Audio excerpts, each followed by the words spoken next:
Hey, good evening, everybody, and thank you again for joining us here on News Channel 13's 13 Now, your own personalized YouTube newscast, sponsored by these guys right here, MVP Healthcare, and we could not be more grateful. It's a new sponsor. If you've been watching us for a while, you finally realized we've been doing this without any sponsors whatsoever. Well, MVP Healthcare wanted to sponsor us, so we thank them. Let's get down to it, though. You are here because you want to know what the heck is going on in our local capital, upstate New York region that we call home. So here it is. First off, big story. Oh, by the way, I'm Steve Koosh. Nice to meet you. Sorry, I'm just getting really excited about this first story because this is a big one. Local law enforcement tells us they have successfully infiltrated and made arrests in one of the largest organized retail crime rings in recent memory here in upstate New York. They got two women in custody, and just wait to hear how they ran this operation. The two women in custody, they stole $78,000 worth of goods from a number of different stores. 22-year-old Zamaria Williams and 19-year-old Winter Vandross were arrested and charged with multiple counts of grand larceny. However, the case isn't over yet because there's a third woman here, a part of their theft group. She is still on the loose tonight. We'll tell you about her in a minute. These three young ladies account for, again, over $75,000 worth of stolen merchandise. Merchandise they took from just 3 stores. Yeah, that's a lot of stealing. Over the course of the last several months, our district attorney says these women brazenly would just walk into retail stores, places like Kohl's, Lens Crafters, and then Ulta Beauty Supplies, would pretty much just help themselves to stacks of merchandise, according to the district attorney, and then with their arms full of merchandise would walk right on out. Apparently, it was all captured on video camera, and they were able to catch 2 out of the 3 suspects. Still looking for the third. Again, the police are just trying to crack down on this type of crime because they say it's been rampant. One issue, the DA says, is bail reform. People who get charged with these nonviolent crimes like retail theft, they don't, they can pretty much be charged one day, the district attorney says, and then released from jail the next. And that's what happened here. These women were charged multiple times, would get arrested, and then just go back out and keep robbing the same stores or burglarizing the same stores over and over and over again. Anyhow, 2 out of the 3 arrested tonight, but the story not over yet as we still try to figure out that third suspect in the case. So stay tuned. Next story. You buy groceries at Hannaford? If you do buy groceries at Hannaford, pay attention. This next one could definitely affect you. Here is why. There is a certain item being recalled. Certain few items being recalled from local Hannaford grocery stores. I'm going to pop up the graphic.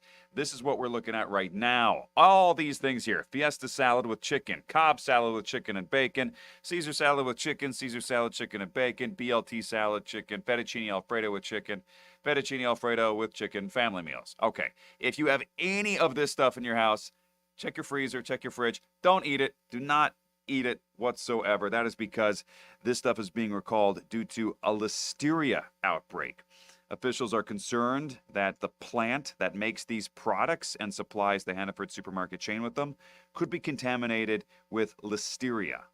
These affected products were listed for sale from September 23rd through October 1st. So everything you see on your screen, September 23rd through October 1st. If you bought any of these products, get rid of them. Actually, you can bring them right back to the store. Don't throw them away. Just, I don't know, put them someplace where they're not going to stink too bad. In a plastic bag or something, a garbage bag, and bring it back to the Hannaford store where you got them from, or any Hannaford store. They'll give you a full refund, so you won't be losing any money right there, thankfully. On to our final story of the day. For our Jewish viewers out there, happy Rosh Hashanah. It is now in effect as of this morning. It is marks, if you didn't know, Rosh Hashanah marks the birthday of the universe. This is my first time learning about it. I had a bunch of Jewish friends who would celebrate Rosh Hashanah, but they never really cued me into all the finer details on it. But it is especially particular this year because of some security concerns going around. You might be aware that Israel, where many Jewish people live and are from, is under basically attack right now, and have their hands in a number of different battles and wars and military operations.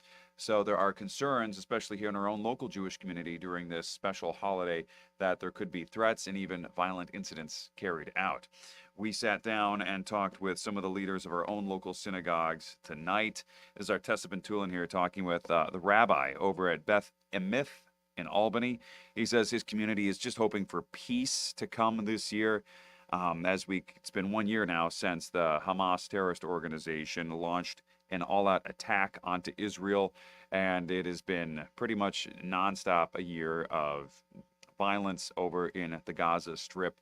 No matter what side of the issue you're on, it's sad this whole thing can't come to an end soon enough with the amount of innocent lives being lost. We spoke to the rabbi earlier today talking about the security precautions that they're using as this Jewish holiday of Rosh Hashanah begins. Rabbi Greg Weitzman says some of the things they're going to be doing for security include armed security guards, as well as having Albany police officers. If you go by the synagogue tonight, that is what you will find outside for safety precautions. The rabbi there says everybody should feel safe coming to the temple tonight for services. Anti-Semitic attacks have been happening across the country, including in our own community. For instance, just last December, we had gunshots fired outside Temple Israel in Albany. Nobody was hurt, thankfully. There was also some high tensions going on with other people posting anti-Semitic signs outside Temple Israel in Albany. Hopefully it all comes to an end, and hopefully nobody gets hurt in the coming days.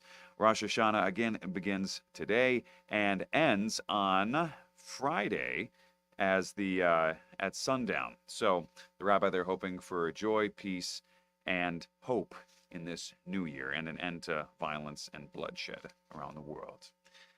That is it for us here at NBC News Channel 13's 13 Now. We're going to be back in about 45 minutes over on your NBC station for our 11 p.m. newscast.